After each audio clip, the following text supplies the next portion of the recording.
You very much, and I think we hear from all experts and then we discuss. Now it's Professor Parcu from the European University Institute. Thank you, Madam Chairman. Well, I will present briefly the report. We have a draft report we have just produced at the request of the European Parliament.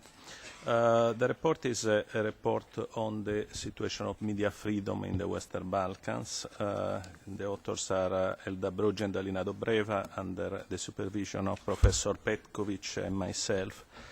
The report has been organized creating a network in the countries, asking this network to produce a report on the different Western Balkan countries, and then double-checking this network results with conversations and interview with journalists, regulators, NGO, and academics. The structure of the report is in 4 parts. The first part is set the analysis, and we give an overview of the situation of media freedom and pluralism on these different areas, the overall legal framework and the implementation of this framework, the independence and the role of the public service broadcasting, the market structure, and then the status of journalists. These are the 4 areas of general interest in the first part of the report. The part 2 of the report applies these areas of interest to single countries, so we have a focus on each of the countries. This analytical part of the report gives us some major findings that I want to summarize in this way. Laws are improving, so media freedom laws are improving, but implementation is a problem. We find also there is lack of transparency in media ownership in many situations, and lack of transparency in funding of the media enterprises.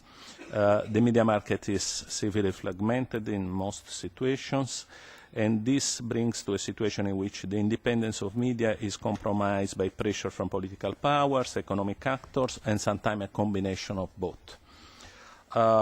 Also, as a consequence, we have a weak situation of the journalistic profession. Especially, we have very weak self-regulatory and industry organization, weak unions and weak industry organization. Then in part 3 of the report, these are the results. In part 3 of the report, we then analyze what EU is doing for this. And clearly, there is an EU role, and this is very important, and the progress, especially in the legal framework, is a consequence of this action, partially, through the stabilization and association processes. And the EU is dealing with this, trying to work on the acquis communautaire and how this can be implemented, essentially through 2 of the chapters of the negotiation. There are also other chapters involved, but essentially the Chapter 10, Information, Society and Media, and Chapter 23 on Judiciary and Fundamental Rights are the chapters that are mostly used to do this effort. And obviously the Copenhagen criteria and the respect of fundamental rights are the background of this action. We find a very important, a pivotal role played by the Council of Europe and by the Organization for Security and Cooperation in spreading the common standards of media freedom in Europe. And this organization plays even now a very important role and a high influence in the area. But obviously the EU influence is more, if you want, more important and more potentially decisive. So working together in this one, and then when I'll come to the recommendation, this is an important point, is one of the issues we find very, very important. Let me then, because I want to be brief, and spend some 2 or 3 minutes instead on the recommendation part. Let me say that these are not really recommendations. This is an academic report. These are suggestions. That's our evaluation of what we have studied, read, and what we have been told. And so we give a list of suggestions. Because we are academic, we like round numbers, and there are 10 suggestions. But let me underline the ones that I feel are more important. Okay, the first is because the legal framework is clearly improving and becoming closer to the acquis communautaire. The point is the implementation. And if you have a problem in implementation, monitoring is the solution. So we need a developed monitoring system of the media freedom and media pluralism. We, as a Center of Media Pluralism and Media Freedom in the European University Institute, are developing for the are applying also for the European Commission an experimental application of the media monitoring project. We think that the principles, I'm not sure if all the details, but the principle of this project could be an instrument to look into a monitoring of the situation in the Western Balkans countries. And because implementation is key, then monitoring is key. And this is the first recommendation. The second recommendation probably is about the situation of the regulators.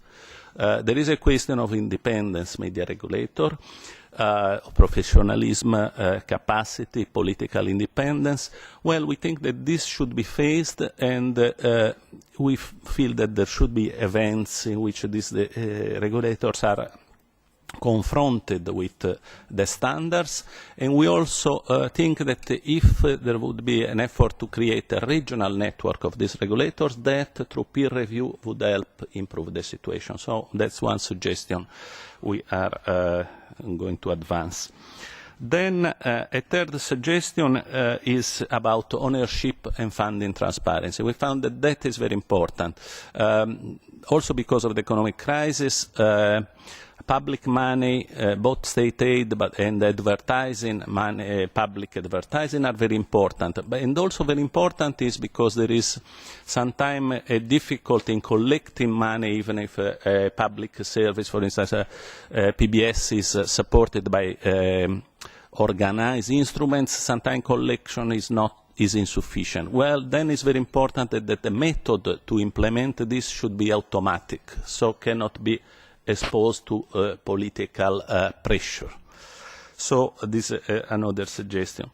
Then let me say that a special point we see is the weakness of the journalistic organization, but also the weakness of the media industry as industrial organization. We think that stronger industrial relations are very important to create an industry that is more independent and ethically more reliable. So support for non-governmental stakeholders in this sense could be very, very important. Let me say that a specific support that could be decided and given is for investigative journalism. Investigative journalism is the key of watchdog activity of the press, of the television, of the media, and that is something that is, in our opinion, and from what we have gathered, is a weak point and should be supported and should be focused. So to go to the final 2 points, let me say that this fact that the accession chapters that are used to have this negotiation to improve the situation are various, may be a problem. So we are suggesting, as a suggestion obviously, to think if a chapter on media freedom could be a way out, or a meta chapter in which all the streams about this issue are brought together. And finally, let me say that because the influence of the EU is important, but there are other important players like the Council of Europe and DOCSI, we think that a formal working coordination on this issue could really help, because the EU could get strength, information and support from working with in an organized way with organizations that have a tradition of standard discussion of media freedom. This is our, but let me conclude saying that this is a very preliminary work. We have worked for a few months. We are open to suggestions and comments, and then we'll produce a final draft. Thank you. Thank you very much. And now David Nicholson from Amnesty. Thank you very much, Chair. I've been asked this morning to firstly to provide a few words of comment to the Commission's progress reports, and then following that to say a few words about media freedom in the Western Balkans. And I'll try and do that as brief as I can and about all 5 countries under examination this morning. So as a general point, the Commission's progress reports have captured the broad range of human rights violations throughout the region, and we particularly welcome the increased attention that's now been given by the Commission to Chapter 3 in future negotiations. This said, sometimes the Commission in its reports fails to convey a strong or clear enough message to aspiring member states. With that respect, I'm just going to focus on three issues in particular. The first being impunity for crimes under international law. The second being discrimination against Roma people. And the third being LGBTI issues. On the first, with regards to impunity for crimes under international law, we welcome the fact that the Commission has taken a strong line this time with regards to Montenegro in its commentary on Chapter 23.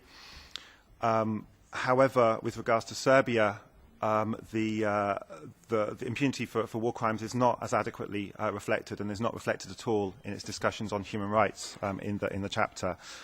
In Serbia, impunity prevails on a much larger scale, particularly for those with command responsibility. Indictments and judicial decisions equally fail to reflect international law, including with respect to crimes against humanity. Serbia has also failed to ensure access to justice and reparations. We therefore hope that the issue of impunity for war crimes will be discussed in future negotiations with Serbia, and we expect to see this reflected in much more rigorous coverage in the next year's progress report. In Bosnia-Herzegovina, very little progress has been made to ensure survivors' rights in 2012, and we've called on the Commission to address this issue as a matter of urgent concern. However, whilst the Commission has noted that Bosnia needed to step up investigations and prosecutions and adopt a comprehensive approach on the status of victims of war crimes of sexual violence, the Commission has failed to specifically refer to inadequate witness protection and witness support, or the lack of access to the rights of reparation, which was highlighted by the UN Human Rights Committee in November last year. With regards to Roma, the situation for Roma remains bleak throughout the region, and there is increasing cause for concern that the recent case in Greece has both heightened and fueled anti-Roma rhetoric in the region. However, governments have consistently failed to implement their plans for Decade of Roma Inclusion, which ends in 2015. While the Commission correctly identifies government failure to guarantee rights of Roma in Macedonia, it instead identifies the need for their social and economic inclusion in the context of the prevention of migration, rather than as a human rights obligation. In Bosnia-Herzegovina, action plans revised in 2011 remain to be adopted, and the political and social inclusion of Roma, as highlighted in recent cases, is almost non-existent at all levels of society. Furthermore, the right to adequate housing continues to be denied to Roma people across the region, including in Albania and Serbia, where the Commission notes but fails to condemn forced evictions, or in Montenegro, where the government continues to fail to implement the action plan for housing refugees from Kosovo living in the Konik camp, who will spend another winter in inadequate conditions after their camp was burned down in July 2012. So a few words about LGBTI issues, which has already been mentioned during this debate. And we consider that the Commission's position on the rights of LGBTI people is quite accurately reflected our position on the denial of rights to those people is accurately reflected in the Commission's progress reports. The Commission correctly highlights the failure of the Serbian authorities to guarantee freedom of expression by banning the 2013 Pride, and increasing homophobia in Montenegro following the Budva Pride. But LGBTI activists under attack are still leaving their countries. Stronger language is needed to ensure that perpetrators are brought to justice, including for those attacks in Macedonia in 2012 and this year, which were reinforced by homophobic statements by the government and in the media, attacks on LGBTI media and NGOs in Kosovo, and the attack on the LGBTI group Okvir in Sarajevo in March this year. None of these were adequately or thoroughly investigated, and no one has been brought to justice. So finally, a few words on media freedom. As has already been mentioned, media freedom remains of concern throughout the region. While independent and investigative journalists are able to find their voice in electronic media, most notably through the Balkan Investigative Reporting Network, space for dissenting voices in the print media is constrained. As in Albania, for example, by the vested interests of media owners, investors, advertisers, and the resultant self-censorship of journalists who want to keep their jobs. These constraints on freedom of expression are most of concern in Macedonia, where there is almost total control of the media by government through sympathetic owners, advertising revenues, regulation of the electronic media, prosecutions of media companies and journalists, continued punitive fines, closure of independent media, exclusion of journalists from parliamentary debates, and a government-sponsored media workers association rather than independent trade union. Most recently, these concerns were reflected by the UN Special Rapporteur on the right to protection of right to freedom of opinion and expression on a recent visit to Macedonia. Serbia is ranked highest in the region by Reporters Without Borders. However, since the new government was elected, human rights NGOs report increased control by a smaller number of owners close to the government. Threats and violence against journalists covering sensitive issues remain common. Journalists may be excluded from press conferences in small municipalities, and there are reports of hacking of websites believed to be by the government. In Bosnia-Herzegovina, leading politicians, prosecutors and judges continue to pursue punitive defamation cases. A political party has banned any contacts with independent journalists, and allegations have recently emerged of wiretapping of journalists in the Federation. In Montenegro too, independent media have been subject to similar surveillance, and in both Montenegro and in Serbia, attacks against journalists are rarely promptly or thoroughly investigated.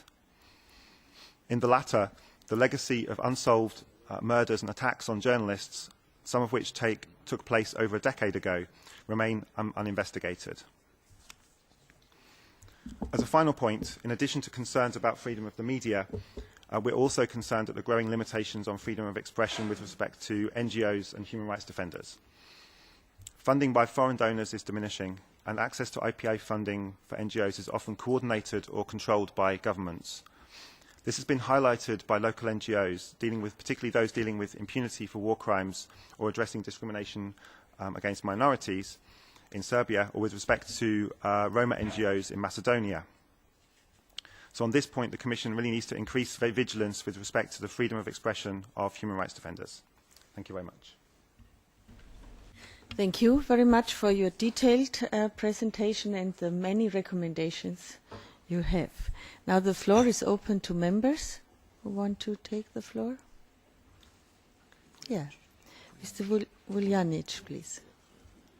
Rapporteur on the Albania report. Thank you, President. Of course, this is one of the most important areas where on which we have to pay attention in assessing the progress of the countries of Western Balkans. I come from the region, so I think I can assess the media and their position quite well. I understand the languages and can follow the media. There are practically three types of media in the region. The first is public, owned by the government and usually under a strong political influence of the same government. No matter which the government is, the governments are changing, but the influence remains the same.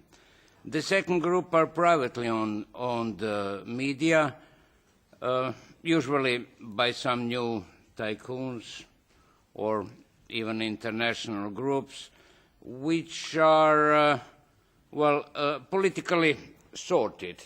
They have their clientele and they know how to behave. And the third and the smallest one are the independent media, again privately owned. The first, the state-owned, I don't call them public because they are usually not public, they are state-owned, should be drawn from the strong hand of the politics and become a public service. I think it's one of the most important issues which should be stressed in all our reports. We have the instruments. We have the instrument to pressure these countries, which are all accession countries in one phase or the other, and this should be one of our strongest points of pressure. You cannot do much with the second group. They are privately owned, and they are what they are, and let them fight for their market share. Just let the state force them to obey the rules of the game. The third group is the smallest.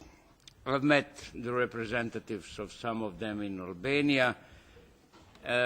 They don't have the financial means to expand or whatever, and they should be supported by all means, because they are really a guarantee of future free media in the region. Anyhow, media are the strongest instrument in democratization of the region. They should be supported when they go in this direction. There is always a danger of yellowing, and the media trying to survive by losing the criteria and losing their real role in the efforts to advance the country. That's why they should have the support not only of their governments but of the European Parliament as well. Thank you. Thank you. And now Mr. Kacin, who is the rapporteur on the Serbia. Thank you, Madam Chair. It is important to organize these kind of events in European Parliament, as much as it is important your recent visit to Belgrade together with colleague Tokes from EPP. It is very important because sometimes in Western Balkan countries they believe that we rapporteurs are the main enemies of the state and society, and they simply need to get more and more messages that human rights really matters, and it is a basis of European fundamental values and rights. So this is all about. They need to know that this is all about. When we talk about medias, let me start by saying that without the investigation and disclosure of political motivated assassinations of journalists in previous years, there will be no breakthrough. This is a must, and we need to be very persuasive. For those of you who are following the recent developments in Belgrade, there is a public debate. He is a former chief of intelligence who is imprisoned. Is he going to say something and to explain the background, and they are bargaining for the price for which he is ready to disclose these things. And without this, there will be always a fear among journalists, and self-censorship is a natural consequence of it. I don't want to talk about the influence and the impact of politicians, but the self-censorship is the main obstacles that need to be overcome, and I'm not talking about that because I'm in charge of Serbia, but it is the biggest country in the region, and without a breakthrough there we cannot expect that the others will follow the case and will be somehow more brave in addressing these enormous political challenges for the normalization and the accession process in the future. Yes, I agree with mostly what was said here, but let me start by legislation tackling medias and freedom of medias. The ownership of medias is not disclosed in most of the countries, and as long as we don't know who is behind and who is manipulating with public and society, there is no accountability. And the problem of accountability of politicians is the main issue. Politicians are behind, believe me. And this is what counts. That's why, again, in case of Serbia, there will be no opening of Chapter 23 without new legislation, and they know that they need to prepare new legislation, despite we know as well that it will take a lot of time to be implemented in reality, but at least we need to start with the process, otherwise we can never make necessary changes. And finally, the main obstacles in smaller countries is the size of the market, what means that the market does not exist. So there is no space for media to survive on economic basis. You cannot expect that media will be able to progress and to be professional, for instance, in Montenegro, where there is always a strong competition with media from Serbia, Bosnia and Herzegovina using the same languages, and Croatia, of course. And then there is a very small niche for a few thousand pieces of any newspaper or website. And without financial assistance, we are misleading ourselves. We simply need to admit the reality there. And we need to develop instruments to be able to assist to media in small societies, in small economies, to become relevant. And without freedom of media, there is no democracy and there will be no accession. We can open some negotiations, but we don't need more cases like Turkey that we will spend decades trying to provide something what cannot be delivered without economic financial assistance. Media has no future in these small, I don't want to be arrogant, in these small Lilliputians when there is no niche to survive. Calculation doesn't bring positive results. So we need to prove ourselves. This is our responsibility. We in the Parliament, we need to address these kind of challenges, but it is up to the Council and the Commission to develop instruments that would be operative and would help them to do their part of homework. Thank you very much. Thank you, Mr. Kacin. Are there more colleagues who want to take the floor? No? As we have you, Mr. Kesteris, with us, we don't have the EIS to ask questions. We have a final round, so we have a little bit more time. So are there members from the embassies who would like to take the floor? Okay, and then it's always for 3 minutes. So you are from the Kosovo ambassador, please. Thank you, Madam Chair. I just wanted to point out a few things regarding Kosovo and the debate over the freedom on media and other issues that were raised today here. Kosovo is, there is a word saying when there is a will, there is a way how to find it. And Kosovo is very much committed and takes human rights very seriously on freedom of expression, and the Assembly modified the 2 articles of the Criminal Code on criminal liability of the media and protection of journalist sources, as set out in the feasibility study. Also regarding the freedom on media, recently on our public television, we managed to have separate television on Serbian language. This is RTK 2. Which is broadcasting on a daily basis the program on Serbian language. In addition to it, on our, again, public television, we have on a daily basis program on other languages, on Roma, Turkish, and Ashkali language program for a few hours every day.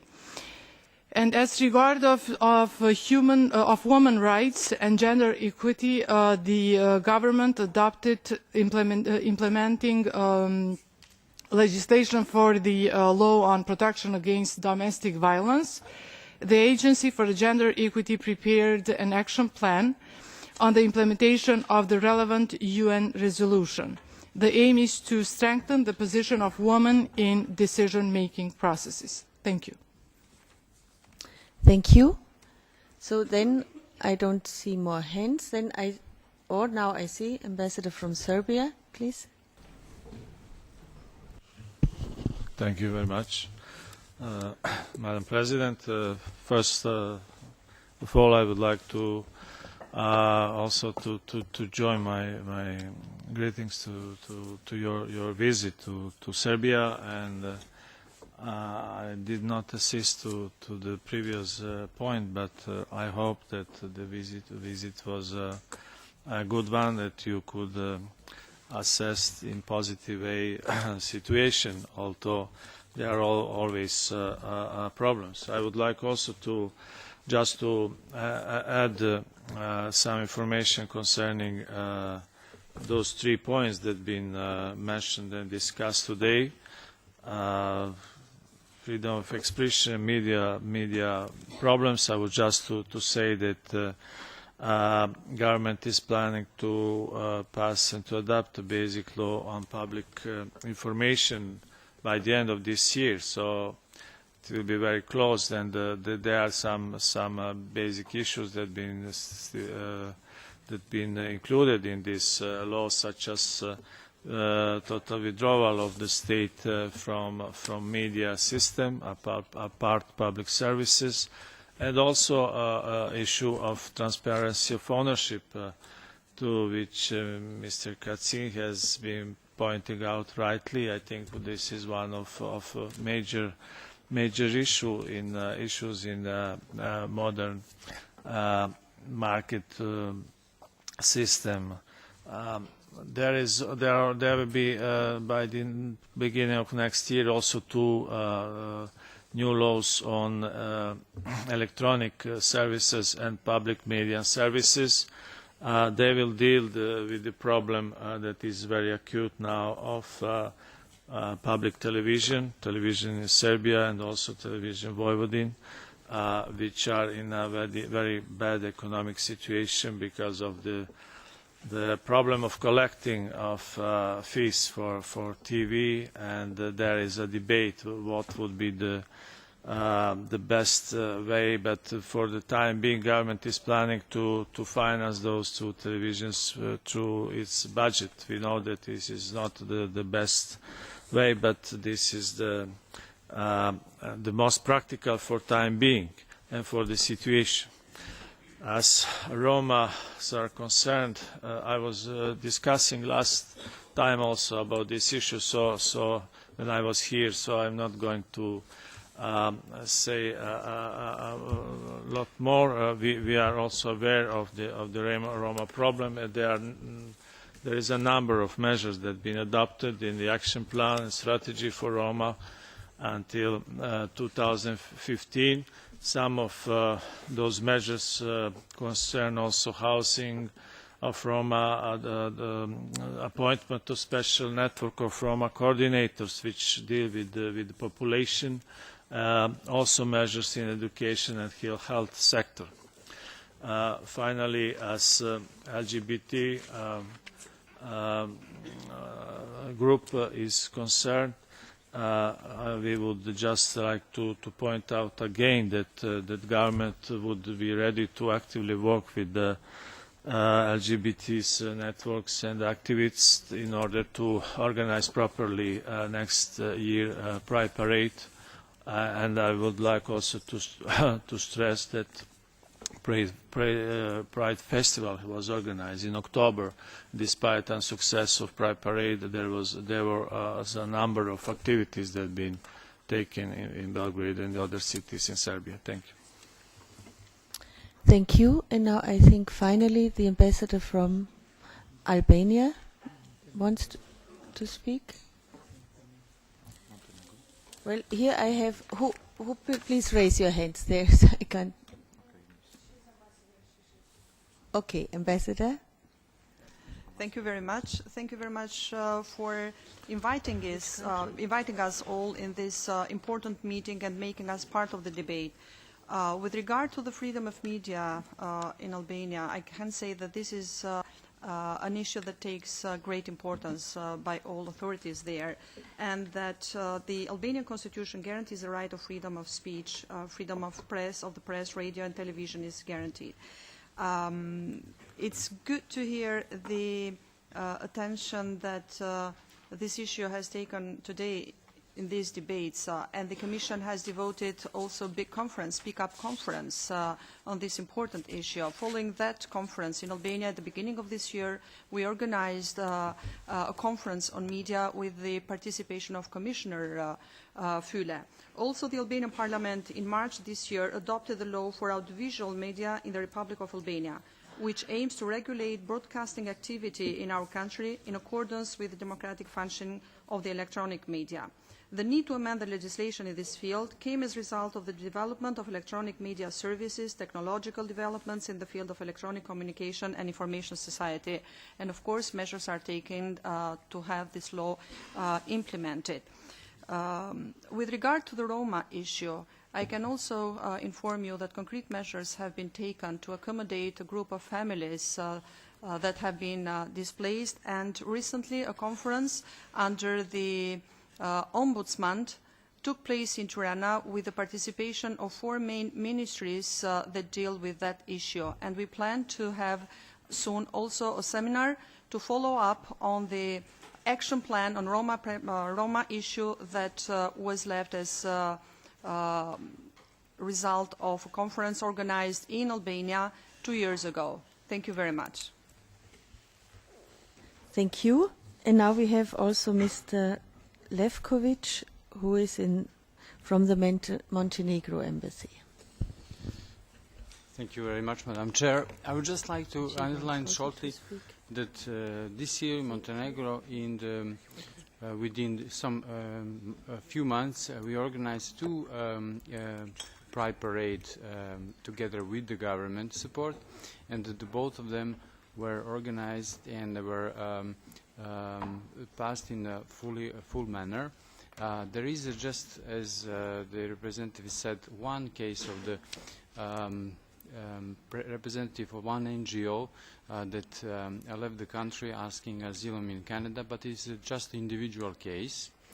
And regarding the freedom of expression, the next year Ministry of Justice and Ministry of Interior of Montenegro will organize the special commission which will deal just with the cases of evaluation and intimidation against the journalists. Thank you.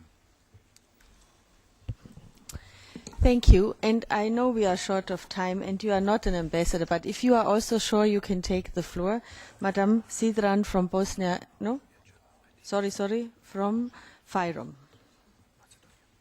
Macedonia. Okay. Thank you very much. Yes, I'm not an ambassador, but I have a couple of points to make regarding media and also LGBTI issues that were raised here. And I will be very brief. On media, as you are already aware, we have adopted law on civil liability for defamation and insult. So the defamation and insult were decriminalized in Macedonia. At the moment, the number of cases under this new law have been decreased, and there are now around 180 cases that are being active. There was specific training for the judges, for the civil court judges, regarding the Article 10 of the European Convention on Human Rights. So now the reference to this article was applied in 3 of the judgments. In parallel, we are in process of adopting new laws on media. They are drafted in transparent and wide consultative process. There were a number of remarks of all stakeholders in the country, also OSCE. Most of them were adopted, but the process for adoption and harmonization of this law is ongoing. The law is in the parliamentary procedure, and it will be adopted on a later stage. The government is actively engaged to reactivate the media working group, the format where this law on defamation, on the criminalization of defamation was actually harmonized.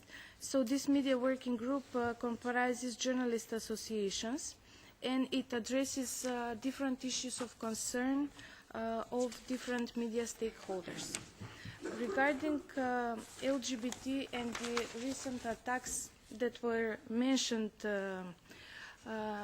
by the speakers, the government actually does not support any violence, no matter against whom it is directed. The attack on the premises of the LGBT Center in Skopje is being investigated by the police, as well as the reported cases of threats against its activists and members. All necessary activities are being undertaken to find perpetrators and bring them to justice. Thank you. Thank you.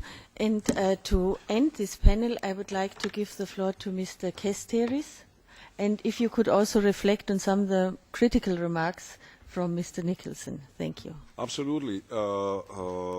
Thank you so much for inviting me here and allowing to witness this interesting and inspiring discussion. So for the Commission, it's very valuable.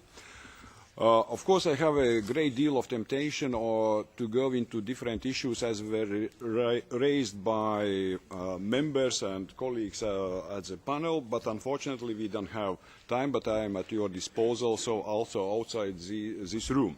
Now on the criticism I got from colleague Nichols, I should explain that the progress report is a very interesting genre.